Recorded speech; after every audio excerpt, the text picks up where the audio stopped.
Hello, guys. Welcome to the new episode of Interview with Founders. And today, I invited the founder of Pioneer Legions, investor, a big contributor to the space, Legacyz. We will discuss the progress of the company, project, some details, riff share, and future plans. Hello, Legacyz. How are you, man? Good. What's up? Yeah, everything's great too. Thank you for asking and thank you for coming. It's so great to have it today and meet you. So I would like to start talking about Aion Ventures. I would like to know what was the history of the creation, who are the people in the company, and what does it do? Aion Venture is my own company that's set up to tackle the challenges of the Web3 space. Its inception in the beginning was more focused on alpha calls and helping people find success in DeFi protocols. As we continue to grow, so does the expansion of the company, and we started to sort of list and push our own project.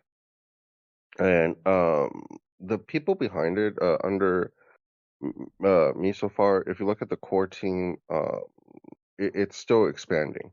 But for the Solana space, I think the two most recognizable people on the core team will be Azin and Jack. They are my core advisors when it comes to Solana. But Ion Ventures as a whole, the main person that's head of the my head mod is going to be Tinker and such. But mainly the company is also something that still something that I derive from and something that I try my best to take care of manage. Everything and everyone else are just sort of helping me to realize that vision, if you will. Okay, great. And how many people are part of Ion Ventures right now? Currently on the server, there's about 1,200 uh, uh, 1,290. Um, and it's going to be gated soon, meaning it's going to be more exclusive and such. Um, you'll only be able to access a lot of the channels with NFT later on, or a subscription of about $100.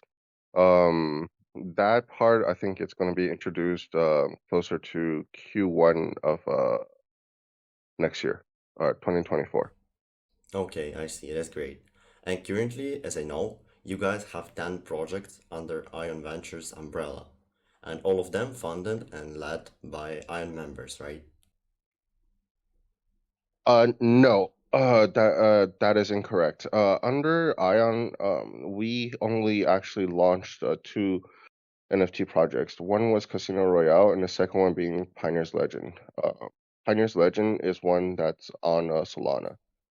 Um, um, when it comes to the overall DJing universe that you're seeing, the 10 projects, five of them are ran by other founders and such that I have endorsed. What I mean by endorse is I either invested heavily or I believe in their visions. Majority is I invested pretty heavy in there and to help support them, supporters. The other five projects that you see, aside from Pioneer's Legends, are all projects where the founders sort of gave up and left. So we had no mint funds, nothing, and we sort of saved, in some cases, derugged the entire project, meaning we injected our own capital to help the payout and make it sustainable. Okay, I see. And you mentioned the Digen Universe. I know that you're Mhm. planning to launch an initiative called Digen Universe, and all projects will become a part of it. Can you tell some more about it? Um, sure. Degen Universe uh, um it's sort of made for the EVM people. Degen Universe's whole point is to take the top of the top passive income projects that Solana has to offer and packages them into uh, a one full thing, so that EVM people that wants have to have access and exposure for the Solana space can just enter into it without actually investing or looking at the specific project that Solana has to offer. Solana in itself, in my opinion, is very still segmented away from a lot of the EVM chains. And because of that, a lot of EVM people don't understand or know what's happening or going on. Idea was to pretty much, again, to take the top of the projects and then form it into one ultimate NFT for the EVM chain people to invest. Now, if you want to invest any of these DJ Universe sectors yourself, you're able to buy those individual NFTs. But then think of it more like I like to call the ETF of Solana when it comes to this, right? Because each one of these projects, they are unique and have their own revenue income sectors. For example, something such as Lucid they focus on yield farming. DJ Invest, they focus on trading. Uh, Pioneer's Ledger, for example, focuses on mining and such. So it's sort of like continuing to build in this world of passive income, and at the same time help the EVM people to get to know and understand Solana. Got it. That's a great answer. So, okay, I see. So I think we can move to Pioneer Legions. The project was minted in the bad period of time for Solana NFTs, but successfully sold out, and now moving according to the plan. You released the staking game with weekly rev share, and the first payout already happened. I would like to know your feelings about the mint, some details about staking, and what is coming next. Yeah, staking has been again. There's a lot of bugs during the phase, which we anticipated. Solana as a whole, dev side and after optimization side was expected to sort of have this bug. Not have this bug, but we expected that we needed to do a lot of optimization work. The launch has been really successful. We sold out. We sold over 22,000 in tickets, raffle tickets, and whatnot. And our first payout has been done. As we move toward week two and such stuff like that, uh, more optimization is going to be done, and we build toward season 1.5 and later on season 2. One key things I realized a lot when it comes to Solana is not a lot of people do any sort of actual research. People, some people will come into server and FUD about the payout because they think it's so low. But Solana is only one of the few chains that I find out that people actually believe that a weekly payout is the correct way to handle passive income payout. I don't agree a lot with that. I feel like that's very degenerative, but it is what it is, because that's the meta in this space. Yeah. Um, yeah, but at the same time, I mean, you look at PL, it was stated specifically it's going to go anywhere from 5 to 15% Mm-hmm. per month. So if you take min price of 8 SOL, let's say, as long as we hit our target rate of 0.4 SOL, uh, we didn't, it's exactly like how the project promised and is supposed to run. It's only just because of how degenerative the whole thing is that people are just expecting something like, a point 0.3 payout so that they can pump the artificially or whatever, feel like the floor price can rise.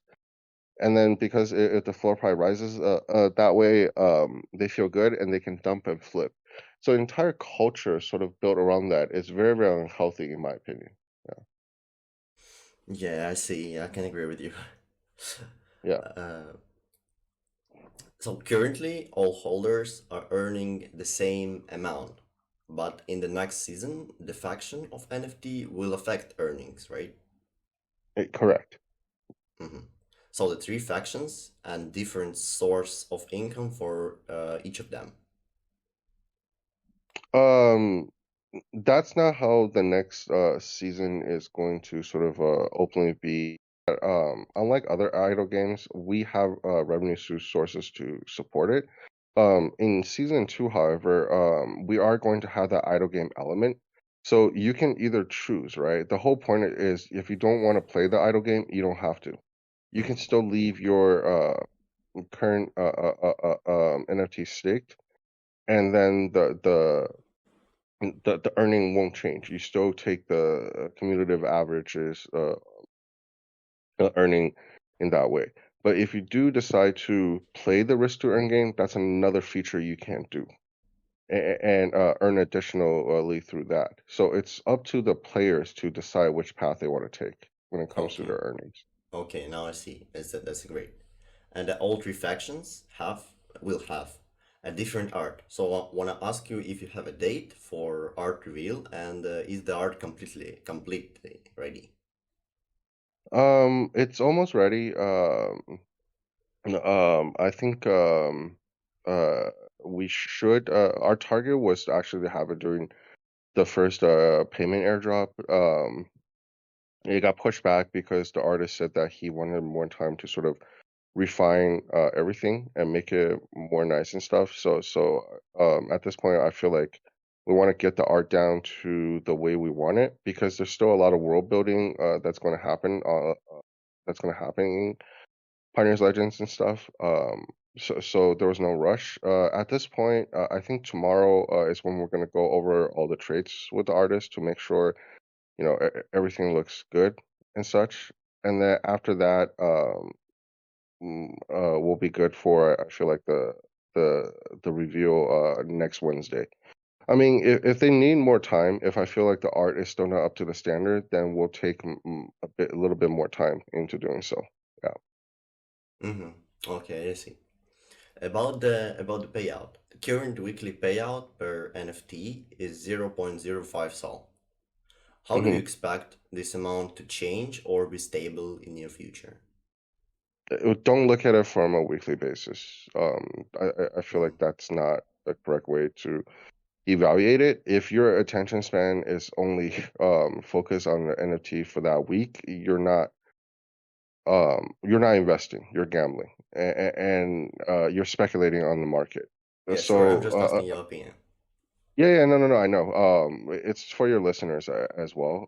But my opinion is we're always going to aim for the target rate of 5 to 15%. So translated into SOL, that's going to be zero point 0.4 and all the way up to 1.2 SOL.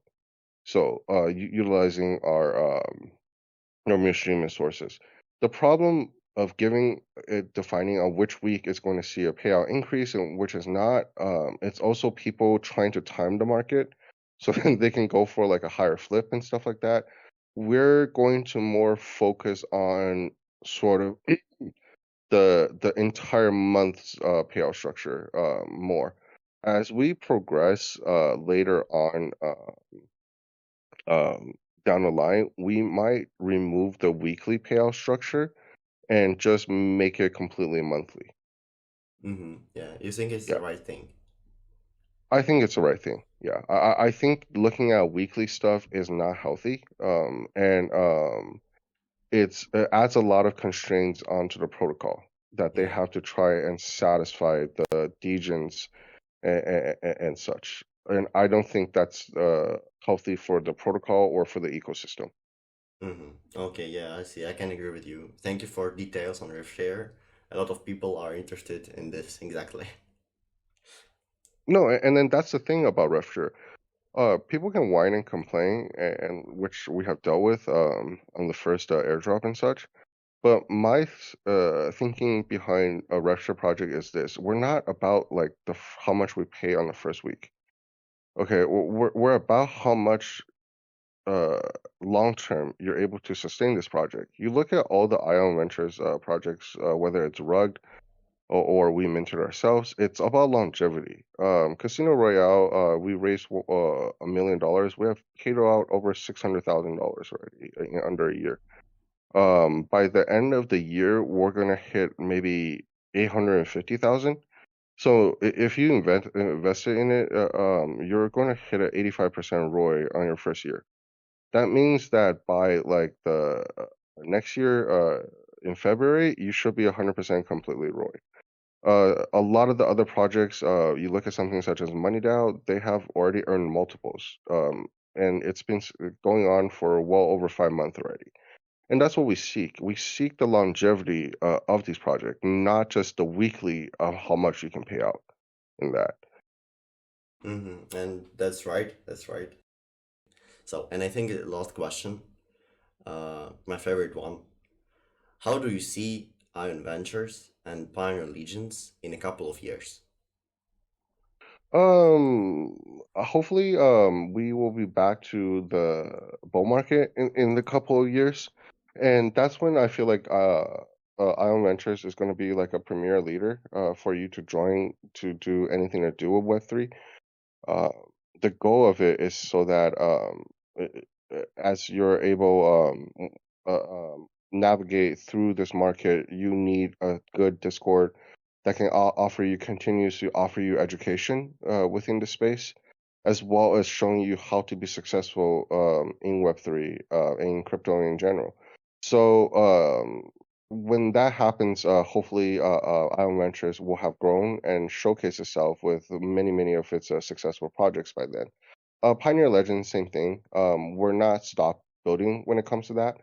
We still have, multiple seasons planned. Hopefully, in a couple of years, we'll be well into season 4, 5, and stuff, and it will have built a really robust game that people not only can earn money from it, but also enjoy playing.